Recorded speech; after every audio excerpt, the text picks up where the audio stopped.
Will the House please come to order and members kindly take their seats? Good morning. The devotional today will be led by Representative Mary Catherine Stone of Burlington.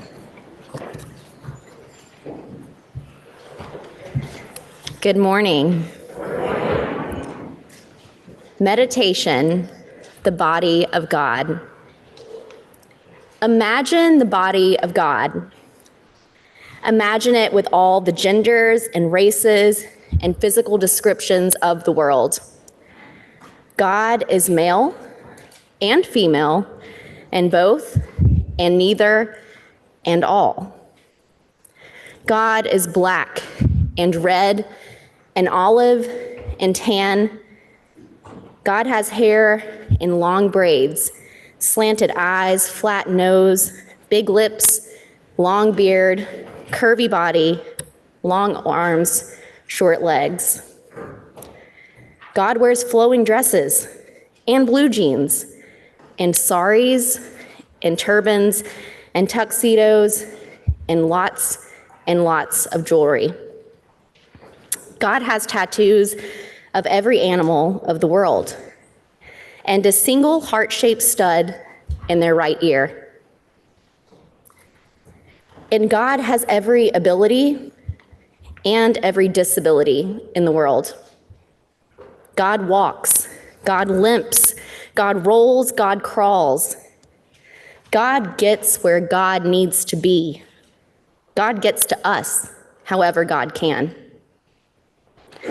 God's mind works with the speed and sometimes the randomness of ADHD. God feels pain with the depths of depression and joy like an episode of mania. God hears voices, the voices of all people and all living things. God has no one way of solving problems. Sometimes God moves from step to step with the most analytic of minds. Sometimes God makes great intuitive leaps that cannot be explained. Sometimes God gets stuck in a loop because the present, whether good or bad, is the time where God lives. God paints with their feet and reads with their hands. God can dance by swaying and shuffling and sing by making noises that are not words, but express emotions that words cannot. God is too busy reaching out to us to be concerned that they cannot see. God is too busy feeling the rhythms of music in their bones to worry about what it sounds like. God is too busy loving with all of God's arrhythmic heart to be anything but grateful for the body they have. Is it any wonder that we have trouble grasping God when God's body does not move in the way we expect a body to move? Is it any wonder we have trouble understanding God when God speaks with the slurred words of cerebral palsy? Is it any wonder that we cannot comprehend God who bears the chronic pain of the suffering of the world? How can we come closer to this being beyond our comprehension, this body-mind that meets none of our expectations? By freeing ourselves of expectations, by searching for God and the unique body minds of our fellow human beings, by seeking to understand that which challenges us and confuses us and frightens us, by accepting ourselves and the body minds that make us who we are. When we pray that all of this may be so, when we pray to love all bodies and minds, when we pray to be both broken and whole at once, we are praying to be more like God. Thank you and have a good day.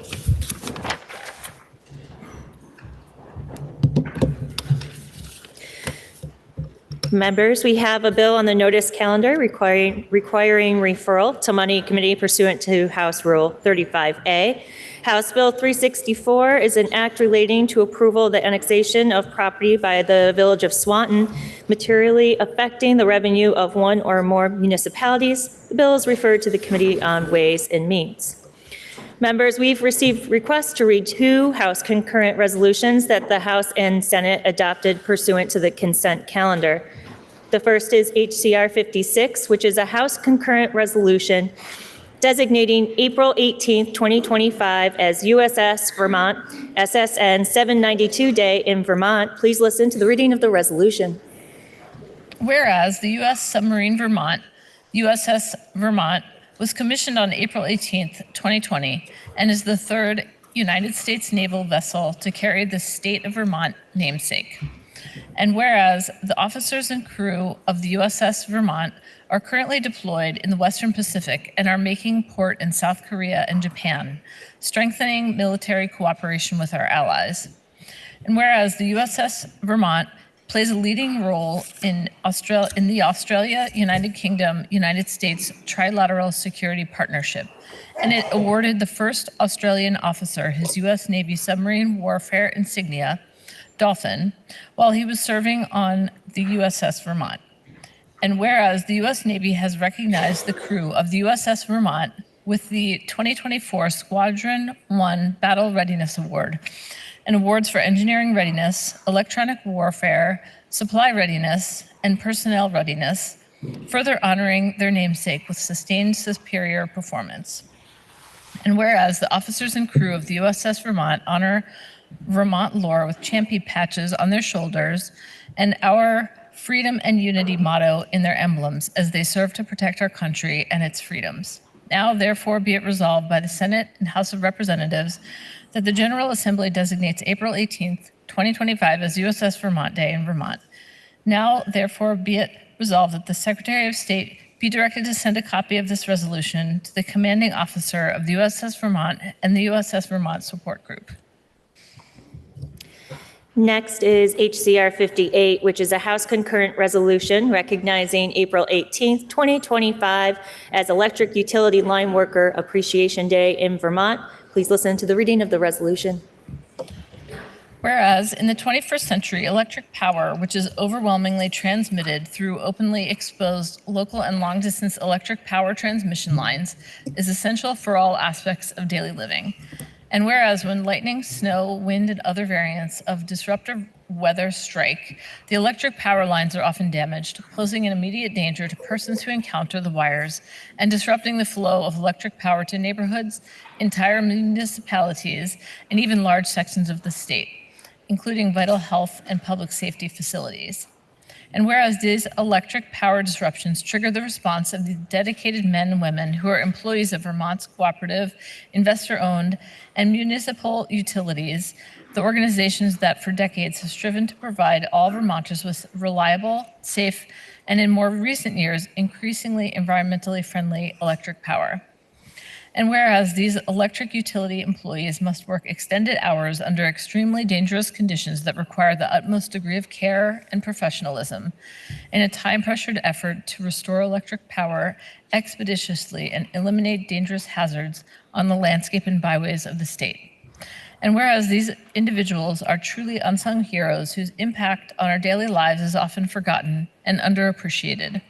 And whereas across the country, April 18th is annually observed as National Lineman Appreciation Day, and a Vermont commemoration is in order. Now, therefore, be it resolved by the Senate and House of Representatives that the General Assembly recognizes April 18th, 2025 as Electric Utility Line Worker Appreciation Day in Vermont. And be it further resolved that the Secretary of State be directed to send a copy of this resolution to each of the cooperative, investor-owned, and municipal electric utilities in Vermont. Are there any announcements? Member from Wolcott. Thank you, Madam Speaker. I bet everyone here today woke up and turned the lights on, perhaps clicked the switch on an electric coffee maker, and some unplugged their car to drive here. Today is National Line Workers Day, when we take a moment to honor the men and women who work behind the scenes to keep the power on. We rely on electricity more than ever. We need it for our work, our school, for healthcare, for heating and cooling. It's essential to nearly every part of our lives. But what we don't always see is the hard work it takes to make that reliability possible. Line workers are out there every day, sometimes in the worst weather. Rain, snow, ice, and wind. They work long hours, nights, weekends, and holidays to keep the power on and protect the systems we all depend on. Your dedication and service does not go unnoticed. We appreciate you and we appreciate you. Stay safe and continue the essential work for all Vermonters. Today, I ask the body to join me in recognizing and thanking Vermont's line workers. We're joined by line workers from the Vermont Electric Co-op, Burlington Electric, Washington Electric Co-op, Hardwick Electric, Enosburg Electric, and Green Mountain Power. Please welcome to the People's House. They are seated in the gallery. Will the guest of the member from Wolcott please rise and be recognized?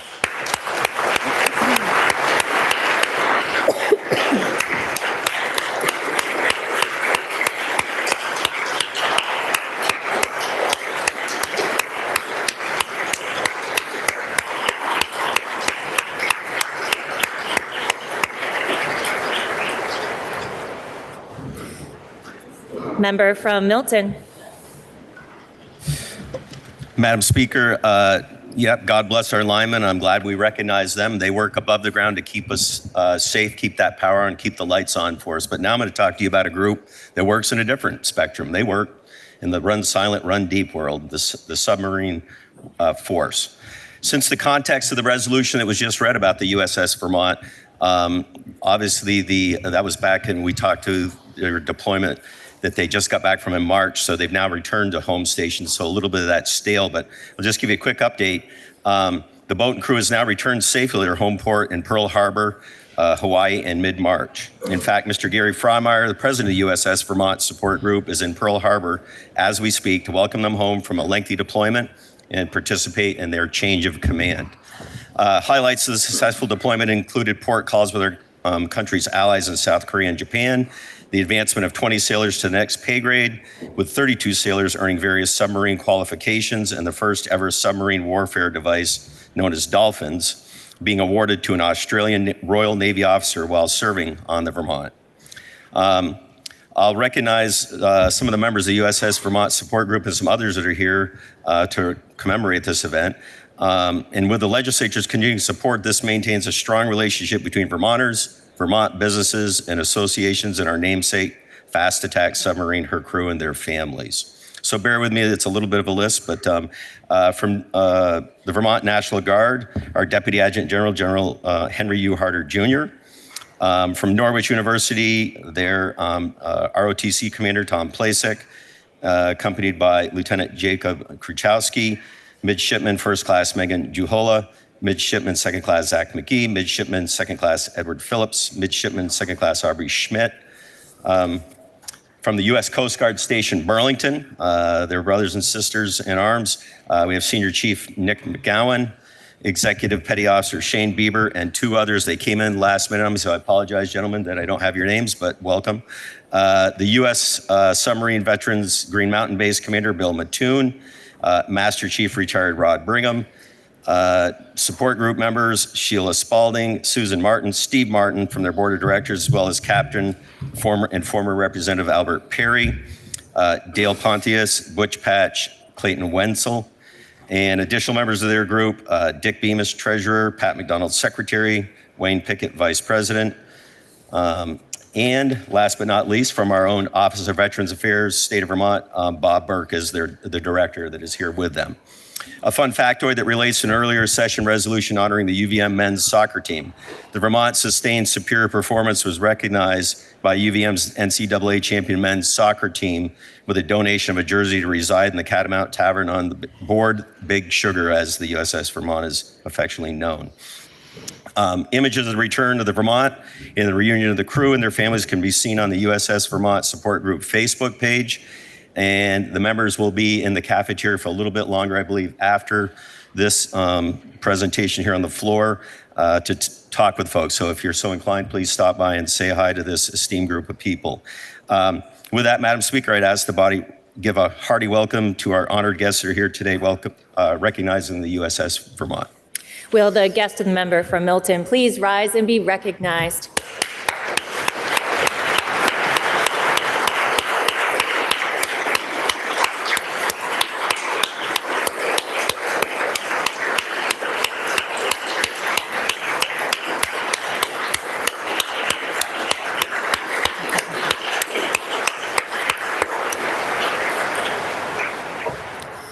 Member from Glover.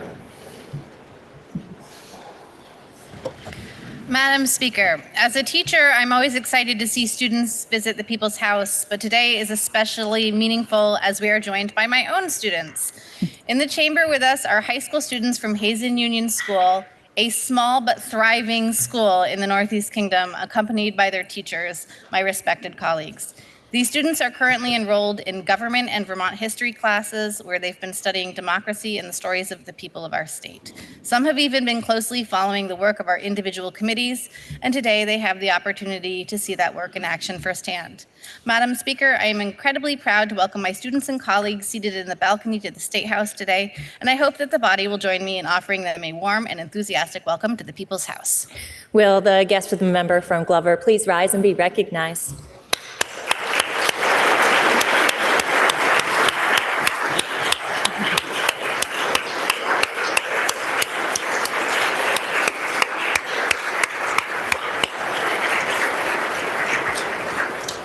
Member from Burlington. Madam Speaker, I hope you will join me in welcoming Madison LaRue to the chamber. She's a senior English major with a minor in education for cultural and linguistic diversity. This semester's on the days where she's not sitting in the committee, House Committee on Education room because she's my intern. She has been student teaching in a high school classroom in Winooski. She also captains the women's rugby team at UVM, which is super cool, works as a writing tutor, and leads a club for grassroots gun violence prevention. After graduation, she plans to stay at UVM for one more year and get her master's, and I hope she stays in Vermont forever. So if you could please welcome Madison LaRue to the chamber, that would be great. Thanks. Will the guest of the member from Burlington please rise and be recognized?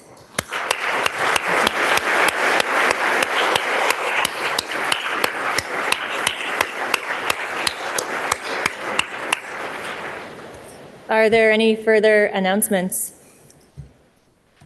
Seeing none. Orders of the day.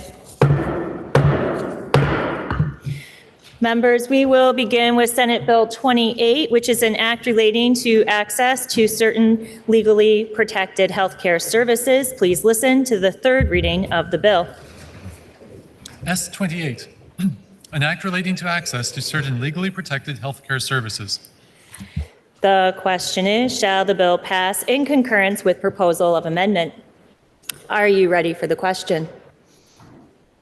If so, all those in favor, please say aye. Aye. All those opposed, please say nay. Nay. The ayes appear to have it.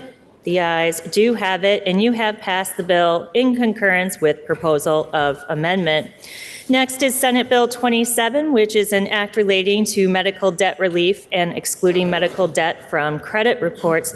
The bill was referred to the Committee on Healthcare, which recommends that the House propose to the Senate that the bill be amended as printed in today's calendar. The member from Newport City, Representative Page, will speak for that committee. And then carrying an appropriation, the bill was then referred to the Committee on Appropriations, which recommends that the House propose to the Senate to amend the bill as recommended by the Committee on Health Care.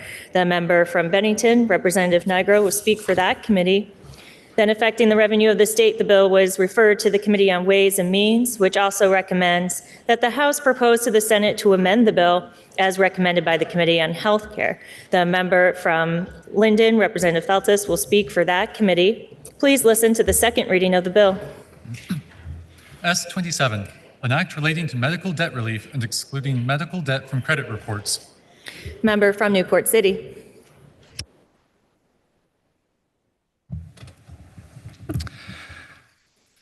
Thank you, Madam Speaker. As you stated, S27 is an act relating to medical debt relief, excluding medical debt from credit reports that was received by the House Health Care Committee from the Senate and recommends that the House propose to the Senate that the bill be amended in this strike-all amendment. Members of the House and the public may follow along and find language for S27 in today's House calendar, beginning on page 1624 through 1628. There are many examples of medical debt that is harming Americans. It is estimated that there are more than 100 million people that could be affected by medical debt. Testimony from our witnesses often stated that medical debt is an unexpected event that just happens. Madam Speaker, may I quote our healthcare advocate? You may. Our healthcare advocate stated that the debt is not caused by and I quote, that the debt is not caused by individuals having a good time. It was not a mistake with one's financials by overextending. The debt occurred simply by individuals getting sick, and unfortunately individuals went into debt through the care that they needed, and sometimes the care was needed to stay alive. End of quote. This bill is a step in assisting Vermonters in relieving and excluding medical debt from credit reports. As I stated, medical debt is not just a national problem. It is estimated that 4 out of 10 Americans are in medical debt. But it is also a Vermont problem. And as our state treasurer stated, and Madam Speaker, may I quote our state treasurer? Our state treasurer said, and I quote, 1 in 10 Vermonters have medical debt, and this is affected even more with the fact that our state is one of the most costly when it comes to health care, and our population lacks the high income levels to afford this care, end of quote. So now let us examine how S27 may assist some of our Vermonters with this strike all amendment. Beginning with section 1, it describes a $1 million appropriation to the state treasurer from the general fund in fiscal year 2026. The state treasurer shall establish a contract with a nonprofit entity that will be charged to acquire and repay debts incurred by Vermont residents. Once that contractor has been established, then the contractor will be responsible for purchasing the medical debt from eligible debtors, abolishing the debt with no cost or tax consequences for the debtor, coordinating with healthcare providers or collection agencies to ensure that no information from the debt removal is applied to the debtor's consumer credit report. Notification must also be made to each individual whose medical debt was abolished. Information within that notification must contain the amount of debt that was abolished, and included with this is the name of the healthcare provider or providers from whom the entity purchased the individual debt, also the estimated percentage of the federal poverty level that is connected to the individual's household and income. And for future reference, that financial assistance information is available at all Vermont hospitals, such as 100% discount existing for individuals with a household income at or below 250% of the federal poverty level. And at least a 40% discount for individuals is also available with a household income between 250 and 400% of the federal poverty level. Eligibility for repayment of medical debt is that one must be a Vermont resident who has a household income that is at or below 400% of the federal poverty level for the household size, or who owes medical debt in an amount that's 5% or more of the debtor's household income. And the debtor's patient account still maintains an outstanding balance even after the healthcare provider has completed its efforts to collect the amounts due. Section 2 informs us where the money is coming from. And it's coming from $20 million and is being reduced to $19 million for the $1 million purpose of this medical debt relief. This is a one-time event that will use a small portion of funds. Actually, it's not that small, but it's $1 million that was previously appropriated to the Treasurer's Office. Section 3, the title is now added to read, Reporting of Medical Debt Information Prohibited. That a credit reporting agency will not report or maintain in the file on a consumer information relating to a medical debt. It also goes on to define what the healthcare services are and what medical debt means. And in addition, we'll have 2 amendments related to Section 3. One will be an amendment from the member from Northfield, who I'm sure will use this time as a teaching moment on healthcare services. The other amendment will give a more expansive definition of medical debt from the member from Chittenton. Section 4, 9 VSA subsection 2480B is amended to read disclosures to consumers.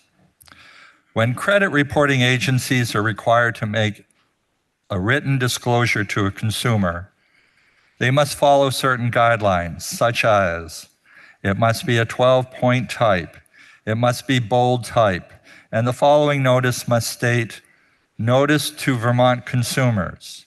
And under Vermont law, no one can access your credit report without your permission, except for certain circumstances.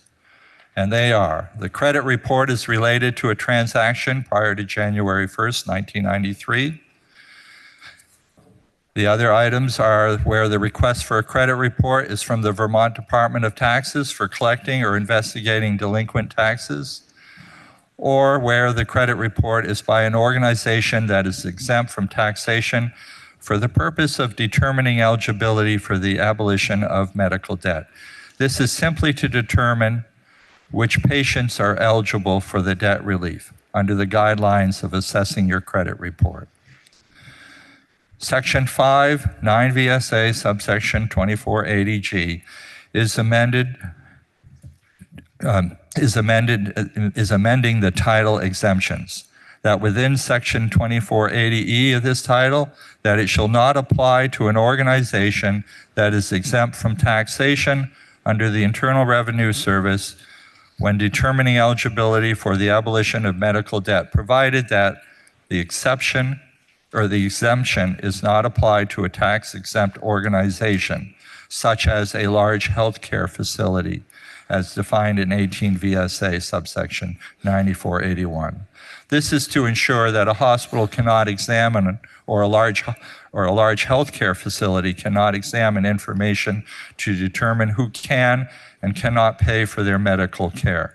Only the organization that can perform the abolition of debt can have access to this consumer credit report. Section 6, 18 VSA, Chapter 221, Subchapter 10's title is amended to read Patient Financial Assistance in Medical Debt.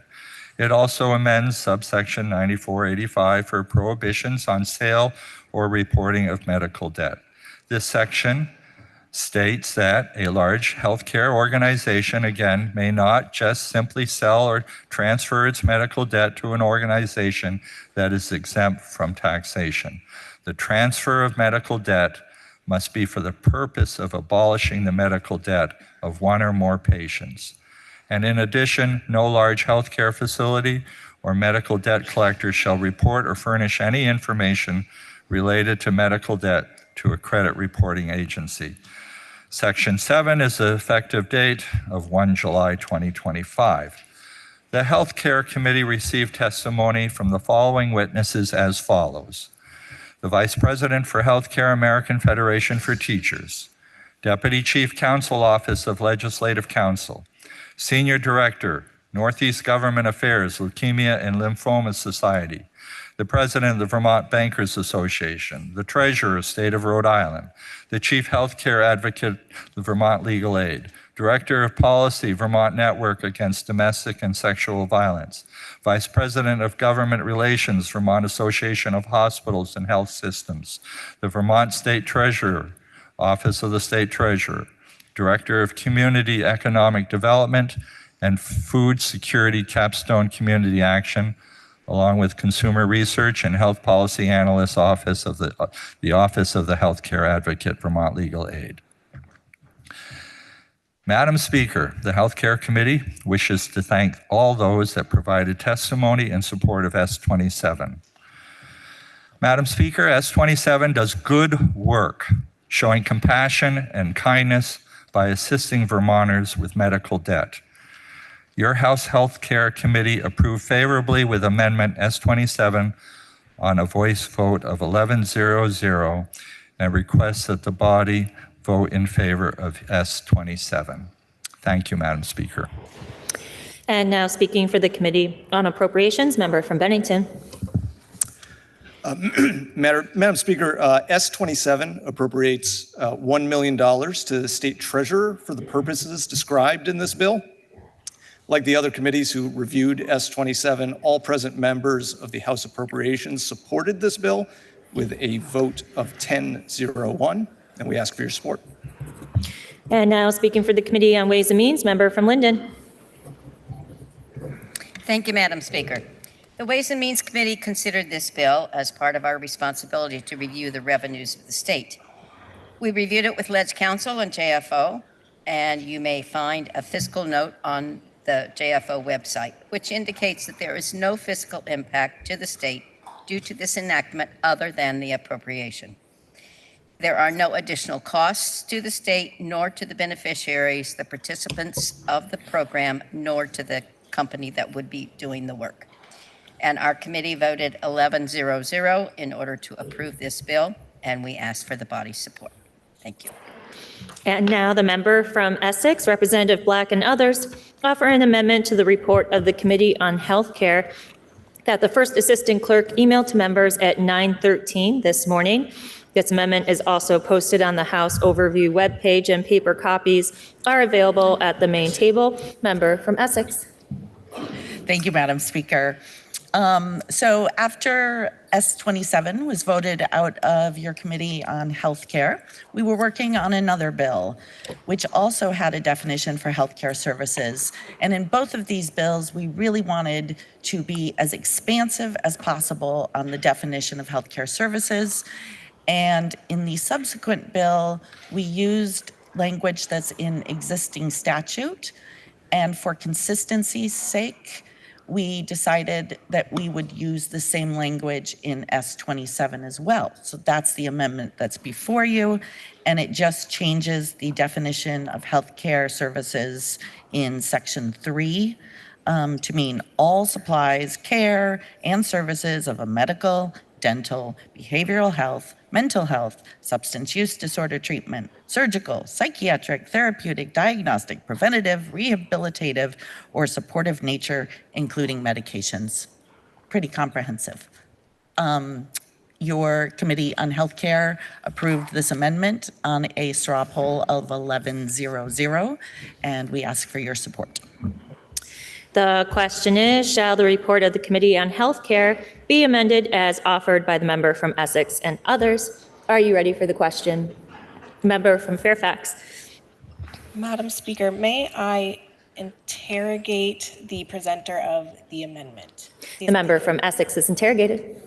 Madam Speaker, I just want to say how much I appreciate the comprehensive addition to make sure that everything is covered.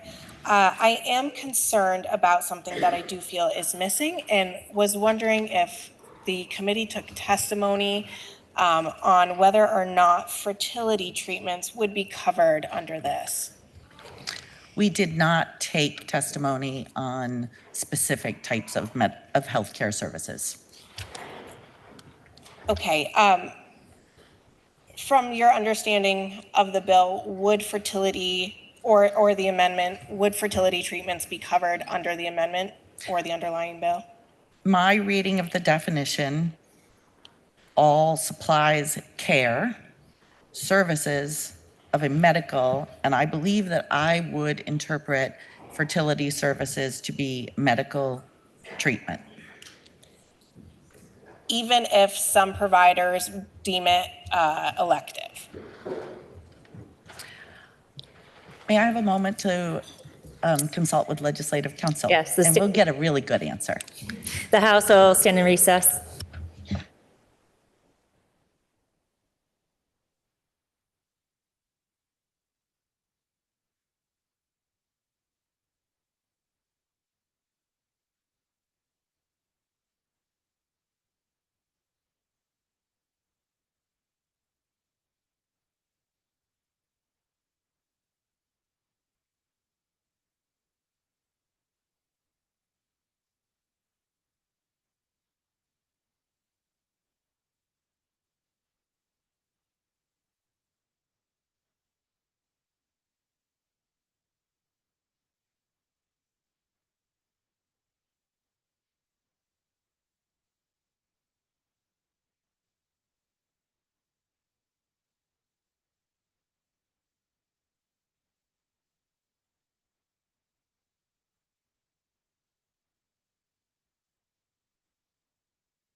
Will the House please come to order and members kindly take their seats?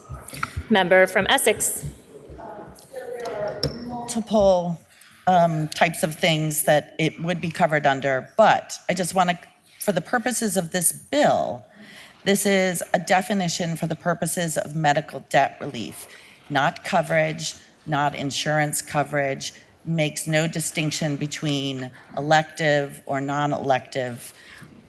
Infertility services would be provided. They are a medical treatment or procedure or supportive in nature, and it would include that. Wonderful. Thank you so much, member, for making sure I got the answer I needed. I'm excited to stand in favor of the amendment and the bill. The question is, shall the report of the Committee on Healthcare be amended as offered by the member from Essex and others? Member from Chittenden. Madam Speaker, earlier the reporter of the bill mentioned that the member from Chittenden had an amendment, and it seems that the member got confused with Chittenden County in the town of Chittenden. So I'd just like to clarify, Madam Speaker, I do not have an amendment. Thank you. Member from Newport City. Madam Speaker, I don't know what came over me.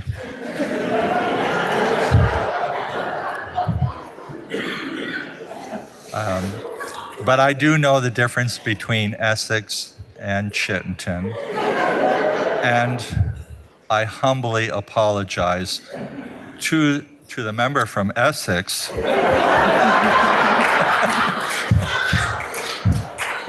as well as the member from Chittenden. Thank you very much. The question is, shall the report of the Committee on Healthcare be amended as offered by the member from Essex and others? Member from Cabot. Thank you, Madam Speaker. May I interrogate the member from Essex? The member from Essex is interrogated. Thank you, Madam Speaker. Member, I just, for my own clarity, I'm a little confused as to whether or not this bill or amendment would allow elective medical procedures and the debt incurred from those to be relieved, or if it's only for procedures that are non-elective in nature. I'm sorry, I don't think I heard the first word. Did you say active surgical procedures? I actually can't recall what I said. Elective. Elective. Under this definition, it would be included. Perhaps I can speak a little bit to the bill because we did take testimony on this. If you are having an elective procedure, payment for that procedure is required before you have that procedure. Therefore, there would be no medical debt from that procedure. Thank you for that clarification. Appreciated. The question is, shall the report of the Committee on Healthcare be amended as offered by the member from Essex and others? Are you ready for the question?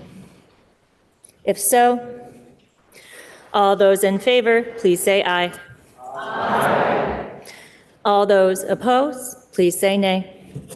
The ayes appear to have it. The ayes do have it, and you have amended the report of the Committee on Healthcare.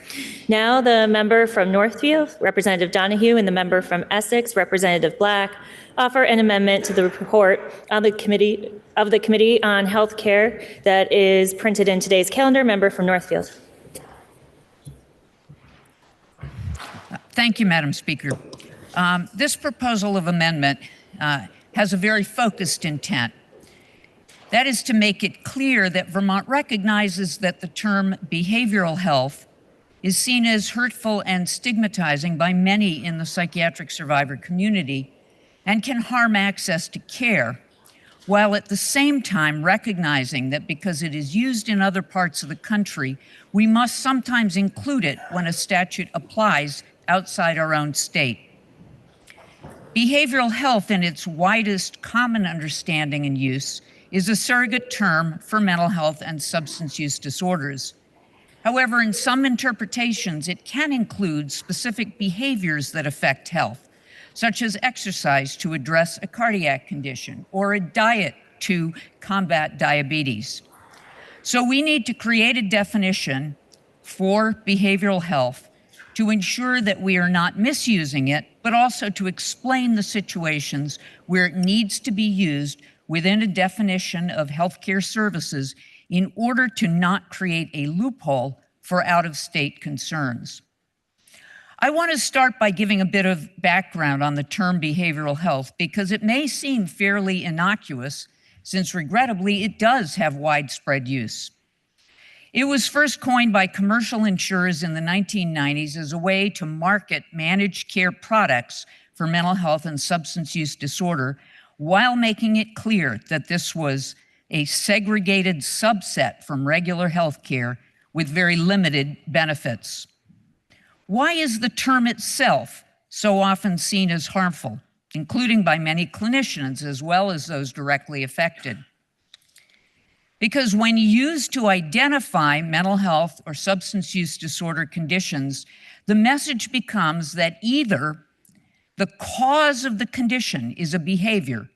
In other words, you made the choices that caused your condition. You are to blame.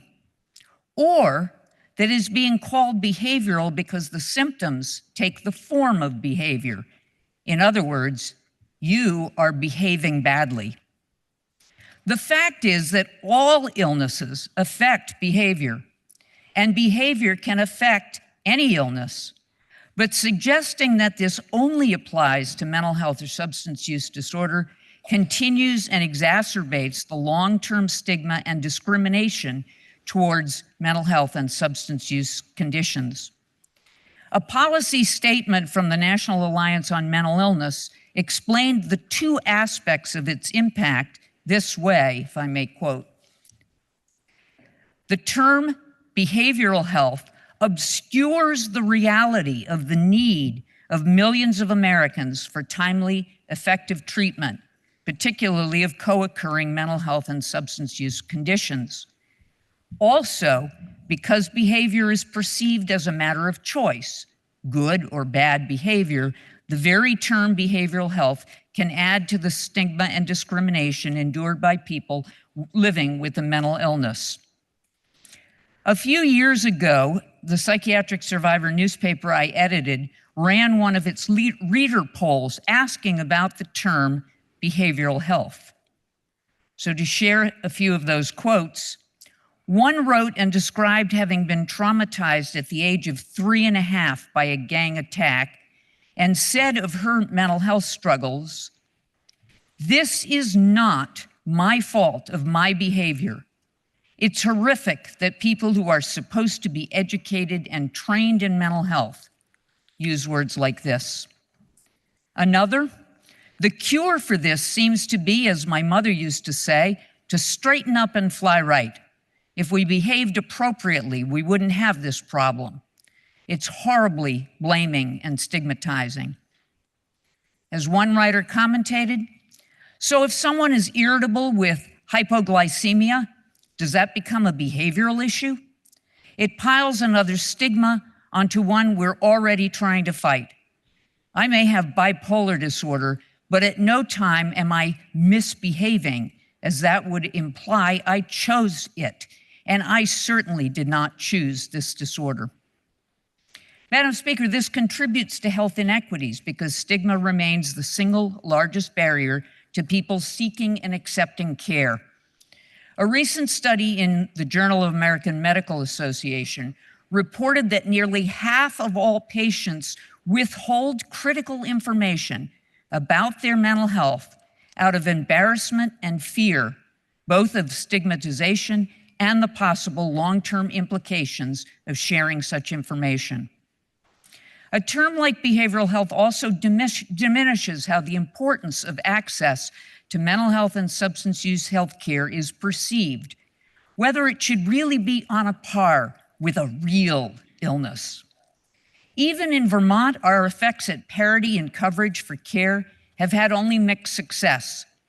Despite being the first state in the country more than 30 years ago to enact insurance parity, we still allow it to be segregated from regular health care and managed separately, thus telling people, you are different. It's not the same as our medical issues. The term behavioral health exacerbates that distinction because it underscores a perception that it is about your behavior. A Department of Mental Health report several years ago provided the data that showed that commercial insurance consistently reimburses at lower than Medicare allowed rates for mental health professionals, while doing the opposite for primary care and more so for specialists. Mental health professionals were being paid by private insurance at 81% of Medicare, while primary care at 128% of Medicare and specialists at 155% of Medicare. Similarly, private insurance continues to pay below the cost of care for inpatient psychiatry, while paying higher than Medicare for almost every other inpatient health service. It creates a significant disincentive for hospitals to provide inpatient mental health care, and the state sometimes has to backfill the funding to keep beds open. No surprise that in a financial crunch, the University of Vermont Medical Health Network simply closed the inpatient unit in central Vermont this winter, despite the urgent need for those beds. So why would we use a term at all that can enhance the stigma and impair the work towards equity? In the kind of situations this bill addresses, the prohibition on reporting medical debt applies to credit card reporting agencies from around the country. If we rested our definition on our Vermont values, we could be giving those companies a loophole. If a medical bill was labeled as behavioral health, they might assert it wasn't covered by our statute if the statute only referenced medical, mental health, and substance use disorders. This definition threads a needle. If you follow the language, which is on top of page 1628 of today's calendar, the first sentence defines behavioral health as only those uses of the term that address behavioral supports which are unrelated to mental health and substance use disorder. As used in the healthcare services definition that was just adopted in this credit reporting bill, for example, all possible categories are now covered because mental health and substance use disorders are also listed. No loophole is left. That is the impact of the first sentence. The second sentence makes it explicit that mental health and substance use disorder is not part of our use of that term. It goes on to state that we recognize the stigmatizing effect of behavioral health, but use it solely when necessary to make sure that the scope of the bill is clear when other jurisdictions are involved. Am I passionate, Madam Speaker, about the importance of these distinctions? Yes, but not even so much as how I feel personally about the stigma of the term behavioral health, as it is about the community of people I belong to and who rely on my voice to speak for them because they know that I have shared the same challenges of living with a stigmatizing illness. I was first hospitalized for major depression in 1994, and I will never forget thinking, how can I have fallen so low that I'm in the psych ward of a hospital? I was hospitalized 7 times over the course of the following 8 years. I had ECT, leaving me with permanent memory impairments. When I was able to get off disability and look for work again, I tried to hide the gap in my resume. And Madam Speaker, the first term that I was in the legislature, I had a medical emergency, and when my chair told my committee that I was out because I went to the hospital, one member asked, "What kind of hospital?" But to the friends I made in those dark years, I'm a beacon of hope as a public symbol of recovery, one of their own, who could prove to the world that recovery is possible, even for severe mental illness. So they are the ones I am speaking for with such passion. Behavioral health is still used widely even in Vermont because education and change can be a slow process. But it has been happening bit by bit. More than a decade ago, Vermont Care Partners dropped behavioral health from its name. Just a few years ago, Northwestern Counseling Services dropped behavioral health as the name of its mental health division. Last year, the Department of Mental Health retitled the federally funded CCBHC programs by reusing the initials, but calling them Certified Community-Based Integrated Health Centers instead of Community Behavioral Health Centers. This is a long-term struggle for dignity and respect, where we as the legislature can and should lead by example. Our health condition should not be defined by its symptoms. No other health condition is. I appreciate the support of your healthcare committee that, while focused on the comprehensive protection for medical debt credit reporting, also recognize the importance of refusing to accept the use of behavioral health for mental health or substance use conditions as being appropriate. I ask your support in amending the bill by adding this definition for the limited times we need to include the term behavioral health in statute. Member from Newport City.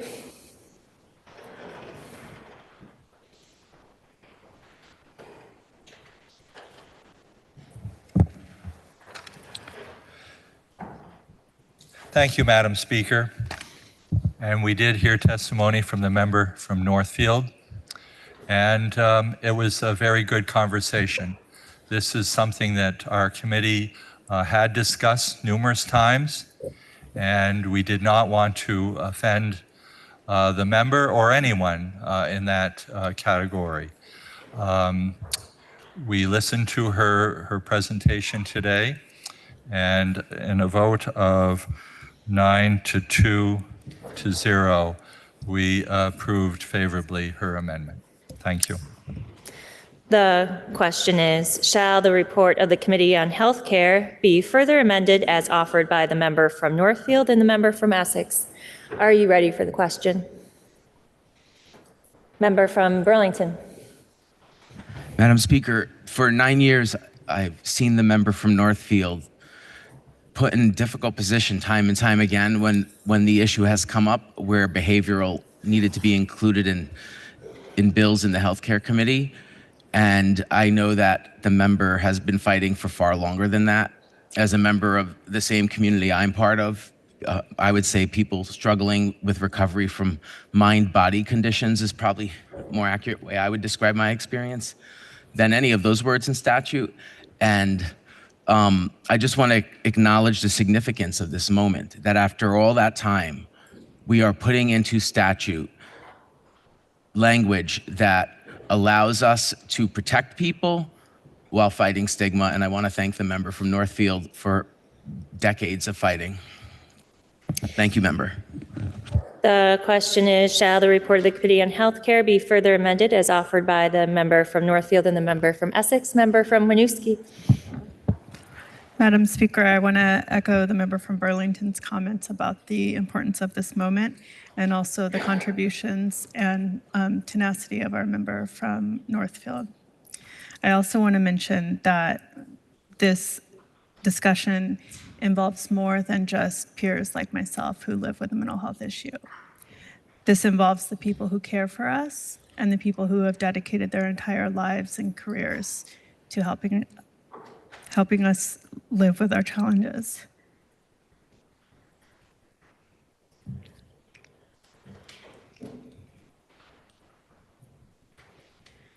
We don't all agree on the use of this term.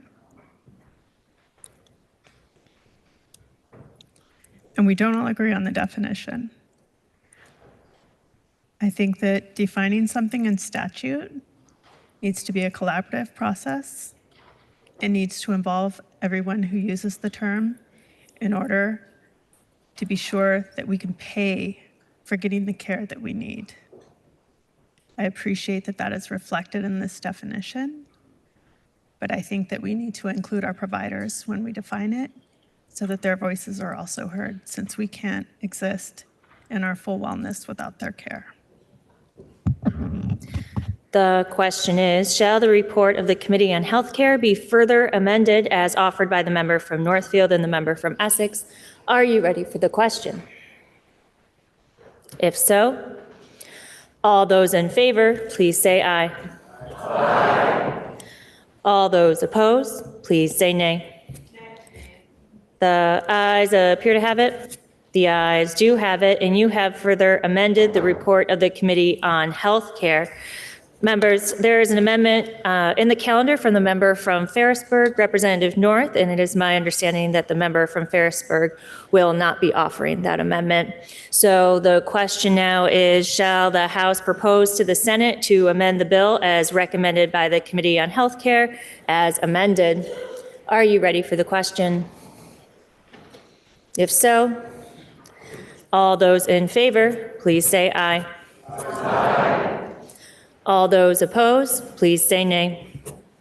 The ayes appear to have it. The ayes do have it, and you have proposed to the Senate to amend the bill. Now the question is, shall the bill be read a third time? Are you ready for that question? If so, all those in favor, please say aye. Aye. All those opposed, please say nay. The ayes appear to have it. The ayes do have it, and third reading is ordered. Members, that completes the orders of the day. Are there any announcements? Member from Brownington. Thank you, Madam Speaker. The Vermont State House has been a living, breathing museum for decades. Today, a group of young minds made the 64-mile trip from the land of lakes and mountains to the central part of the Green Mountain State. This group of girls and boys has been particularly impressed with the beautiful Alexandra Twilight portrait in the main lobby. The background of that painting illustrates the old stone house, which is only a couple miles from the school. Madam Speaker, please help me give a People's House welcome to the Brownington Graded School 7th and 8th grade class under the watchful eye of two of our outstanding Orleans County teachers, Jessica Sear and Jennifer Riendo. Thank you. Will the guest of the member from Brownington please rise and be recognized?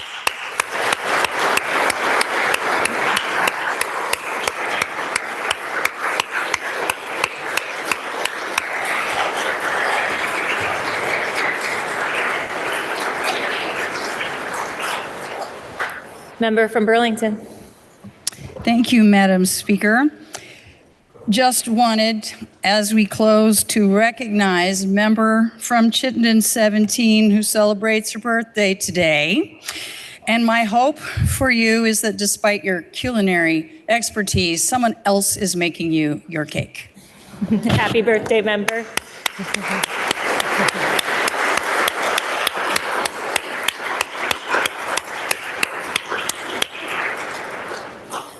Are there any further announcements? Member from Burlington. Madam Speaker, my seatmate reminded me that today is the 250th anniversary of Paul Revere's ride, and I'd just like to take a moment to acknowledge and express our gratitude for the 2.5 centuries that New Englanders have been fighting for our freedom. Are there any further announcements? Member from Charlotte. Madam Speaker, I know there's so many talented people in this room who are just fine-tuning their cabaret acts before they fill out the sign-up sheet, but it would be great if we did it now instead of 5 minutes before cabaret starts. So if anyone would like to check their emails, there's a sign-up sheet. If you have questions, you can feel free to email me anytime. Are there any further announcements? Member from Newport City. Yes, today isn't the anniversary. It'll actually be tomorrow when we won't be in session. But I just thought I'd remind everyone about the Oklahoma City bombing that took place in April 19th, 1995, which was one of the deadliest acts of homegrown terrorism. Thank you. Members, I think it would be appropriate for a moment of silence. Will you please rise?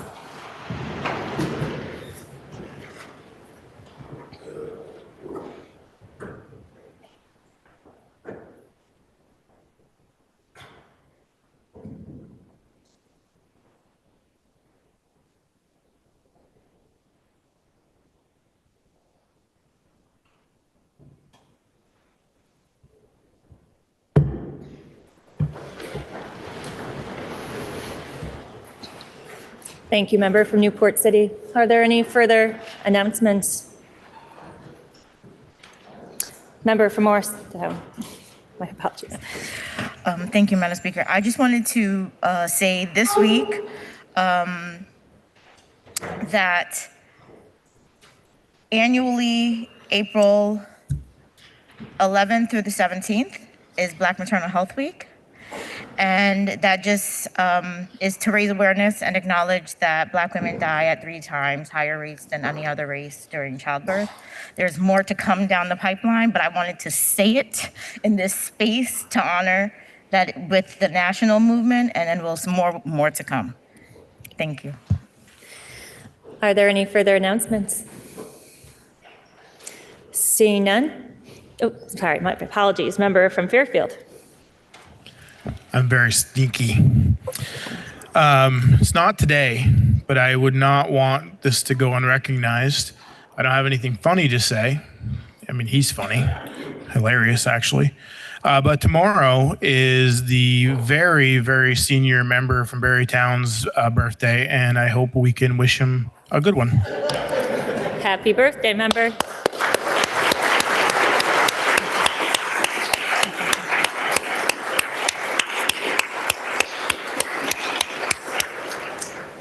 Are there any further announcements? Seeing none. Member from Poultney, can you please offer us a motion to adjourn until Tuesday, April 22nd at 10 a.m.? Madam Speaker, I make a motion this body stand at adjournment until Tuesday, April 22nd, 2025 at 10 a.m. You have heard the motion. Are you ready for the question? If so, all those in favor, please say aye. Aye. All those opposed, please say nay. The ayes appear to have it. The ayes do have it, and this body stands in adjournment until next Tuesday at 10 a.m.